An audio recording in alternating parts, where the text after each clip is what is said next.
ಸ್ನೇಹಿತರೆ ನಮಸ್ಕಾರ. ನಮ್ಮ ಹೆಸರು ಕಾರ್ತಿಕ್ ಅಂತ, ಬೆಂಗಳೂರು. ದೇವರು ಕಾಟರಮ್ಮ ದೇವಿ, ಇವರು ಮೆರೂನ್ ದೇವರು. ಇವರು ಮಾಡಿಕೊಟ್ಟಿದ್ದಾರೆ. ಹೆಲ್ಪಿಂಗ್ ಇದೆ ಜನಗಳ ಕೈಯಲ್ಲಿ, ಎಲ್ಲ ಹೆಲ್ಪಿಂಗು. ನಮ್ಮ ಕೈಯಲ್ಲಿ ಏನಿಲ್ಲ, ಎಲ್ಲ ಅಮ್ಮನು ತಗೊಂತಾರೆ. ಇಲ್ಲಿ ಪವಾಡ ಮಾಟ ಮಂತ್ರ ಏನೂ ಇಲ್ಲ.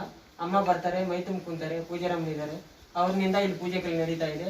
ನಿಮ್ಮ ಕೈಯಲ್ಲಿ ಹೆಲ್ಪ್ ಮಾಡಿ. ನಾನೆಲ್ಲ ಡೀಟೇಲ್ ಹೇಳ್ತೀನಿ. ಮರ ಇದೆ ಹಿಂದ್ಗಡೆ ಅಮ್ಮಂದು ಸ್ಥಳ, ಅಲ್ಲಿ ಅಡಿಕೆ ಕಟ್ಕೋಬೇಕು. 101 ರೂಪಾಯಿ, 11 ರೂಪಾಯಿ ಹೇಳ್ತೀನಿ, ಬನ್ನಿ ಸ್ನೇಹಿತರೆ.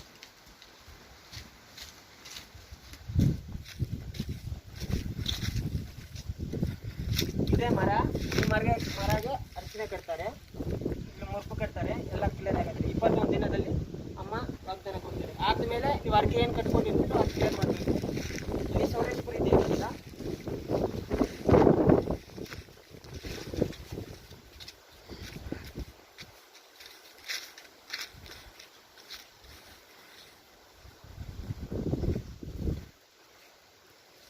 ಇಲ್ಲಿ ಸೌರೇಶ್ವರಿ ದೇವಿ ಅಂತ ಅಮ್ಮ ಹುಟ್ಟಿರೋ ಸ್ಥಳ.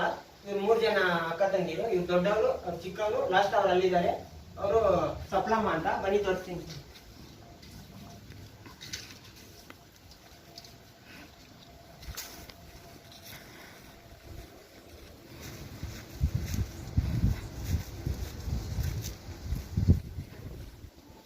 ಇವರು ಸಪ್ಲಮ್ಮ ಅಂತ.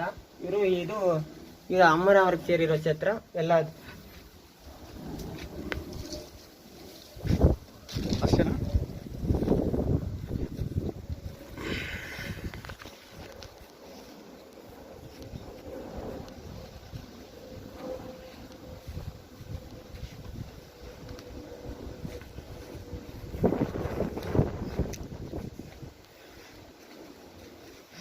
ಇಲ್ಲಿ ಮುನೇಶ್ವರಿ ಸ್ವಾಮಿನೂ ಇದ್ದಾರೆ. ಮುನೇಶ್ವರಿ ಸ್ವಾಮಿ ಇಲ್ಲೂ ಪಚ್ಚೆನೆ ಇಕ್ಕಿದ್ದಾರೆ. 2 ಜನ ಅಕ್ಕ ದೇವತೆಗಳಿದ್ದಾರೆ. ಮುನೇಶ್ವರಿ ಸ್ವಾಮಿ ಮಾಡಿಸಿರೋದು, ಇಲ್ಲೇ ದರ್ಶನ ಮಾಡ್ತಿರೋದು. ಇದೆಲ್ಲ ದೇವ್ರ ಸ್ಥಳ ಅಂತಾರೆ. ಇಲ್ಲಿ ನಾಗಮ್ಮನೂ ಇದ್ದಾರೆ.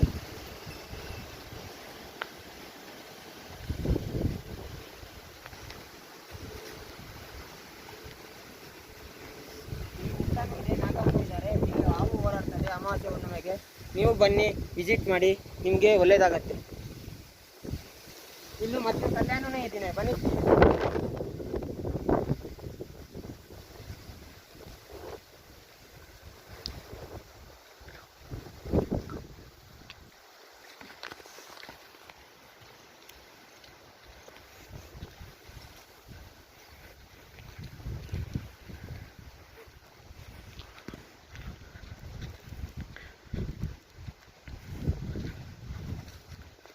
ಇದೇ ಅಮ್ಮನ ಅವ್ರ ಕಲ್ಯಾಣ.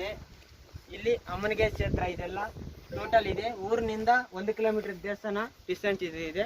ಇದೇ ಲೊಕೇಶನ್ ಎಲ್ಲ ಸೆಂಡ್ ಮಾಡ್ತೀನಿ. ಇಲ್ಲಿ ಬಂದು ವಿಸಿಟ್ ಮಾಡಿದ್ರೆ ನಿಮಗೆಲ್ಲ ಒಳ್ಳೇದಾಗತ್ತೆ. ಇದು ತೀರ್ಥ ತಗೊಂಡೋಗಿ ಮನೆಯಲ್ಲಿ ಸೇರಿಸ್ರಿ. ಇಲ್ಲಿ ಸ್ನಾನ ಮಾಡ್ಬೋದು. ಅಮ್ಮನಿಗೆ ಸೇರಿರೋದು ಕಲ್ಯಾಣ. ಇಲ್ಲಿ ನಾಗರಾವೆಲ್ಲ ಇದೆ, ಓಡಾಡ್ತಾ ಇದೆ ಅಮಾವಾಸ್ಯೆ ಹುಣ್ಣಿಮೆಗೆ. ನಿಮಗೂ ಒಳ್ಳೇದಾಗತ್ತೆ ಅಂತ ನಾನು ಕೋರ್ಕೊತಾ ಇದ್ದೀನಿ. ಬನ್ನಿ, ವಿಸಿಟ್ ಮಾಡಿ ದೇವಸ್ಥಾನಕ್ಕೆ.